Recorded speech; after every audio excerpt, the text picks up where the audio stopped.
ജയസിദ്ധാർത്ഥിന്റെ മരണവുമായി ബന്ധപ്പെട്ട കേസിൽ സിബിഐ അന്വേഷണത്തിനായി പെർഫോമ റിപ്പോർട്ട് നൽകാൻ അടിയന്തര നീക്കവുമായി ആഭ്യന്തര വകുപ്പ്. റിപ്പോർട്ട് നേരിട്ട് ഡൽഹിയിലെത്തി സിബിഐക്ക് നൽകാൻ ഡിവൈഎസ്പിയെ ചുമതലപ്പെടുത്തി. സ്പെഷ്യൽ സെൽ ഡിവൈഎസ്പി ശ്രീകാന്ത് നേരിട്ട് ഡൽഹിയിലേക്ക് പോകും. വിജ്ഞാപനം കൈമാറിയിട്ടും പെർഫോമ റിപ്പോർട്ട് നൽകാത്തത് വിവാദമായിരുന്നു. വിവരങ്ങളുമായി തിരുവനന്തപുരത്ത് നിന്ന് ഷഫീദ് റാവുത്തർ ശരിയാണ്.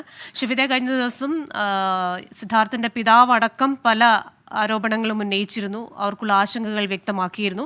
ഇപ്പോൾ അടിയന്തരമായി ഈ ഒരു റിപ്പോർട്ട് സ്പെഷ്യൽ സെൽ ഡിവൈഎസ്പി നേരിട്ട് ഡൽഹിയിൽ എത്തിക്കൊടുക്കുന്ന നിലയിലേക്ക് പോകുന്നു. വിവരങ്ങൾ നേരത്തെ, അതായത് ഈ സിദ്ധാർത്ഥന്റെ മരണവുമായി ബന്ധപ്പെട്ട സിബിഐ അന്വേഷണത്തിൽ സർക്കാരിന് കേൾക്കേണ്ടി വന്ന പഴി എന്ന് പറയുന്നത് അന്വേഷണം വഴിമുട്ടി. മാത്രവുമല്ല, സിബിഐ അന്വേഷണം ഏറ്റെടുത്തില്ല. ഇതിന് പിന്നാലെ ഇന്നലെ ഈ വിജ്ഞാപനം ഇറക്കിയ ഉത്തരവടക്കം പുറത്തു വന്നിരുന്നു. പക്ഷേ ഈ വിജ്ഞാപനം ഇറക്കിയിട്ടും വിജ്ഞാപനത്തിനൊപ്പം സിബിഐ അന്വേഷണം ഏറ്റെടുക്കണം എന്നുള്ള സാധ്യത ഉണ്ടെങ്കിൽ അത് സ്വാഭാവികമായും അതിലേക്ക് നയിക്കുന്ന പെർഫോമ റിപ്പോർട്ട് അത് ഇതിനൊപ്പം ചേർത്തിരുന്നില്ല. ഇതാണ് വീഴ്ചയായത്, അല്ലെങ്കിൽ സംസ്ഥാന സർക്കാരിന്റെ വീഴ്ചയായി ചൂണ്ടിക്കാണിച്ചത്. ഇന്ന് വലിയ വിമർശനവുമായി സിദ്ധാർത്ഥന്റെ പിതാവടക്കം രംഗത്തെത്തിയിരുന്നു. ഈ പെർഫോമ നൽകിയിട്ടില്ല എന്നുള്ള വീഴ്ച ചർച്ചയായതിന് പിന്നാലെയാണ് തിരക്കിട്ട നീക്കവുമായി ആഭ്യന്തര വകുപ്പ് ചില തീരുമാനങ്ങൾ എടുത്തത്. ഈ പെർഫോമ റിപ്പോർട്ട് നേരിട്ട് ഡൽഹിയിലെത്തി സിബിഐക്ക് നൽകാൻ ഡിവൈഎസ്പിയെ ചുമതലപ്പെടുത്തിയിട്ടുണ്ട്. സ്പെഷ്യൽ സെൽ ഡിവൈഎസ്പി ശ്രീകാന്ത് നേരിട്ട് ഡൽഹിയിലേക്ക് പോകും. ഏതായാലും നിലവിൽ ഇപ്പോൾ ഉണ്ടായിരിക്കുന്ന ഈ വിമർശനം അതിനെ എത്രയും പെട്ടെന്ന്, തിരഞ്ഞെടുപ്പ് കാലത്ത് അതിനെ എത്രയും പെട്ടെന്ന് പരിഹരിക്കുക എന്നുള്ളതാണ് ഇപ്പോൾ സംസ്ഥാന സർക്കാർ ലക്ഷ്യം വെക്കുന്ന ഏറ്റവും പ്രധാനപ്പെട്ട കാര്യം.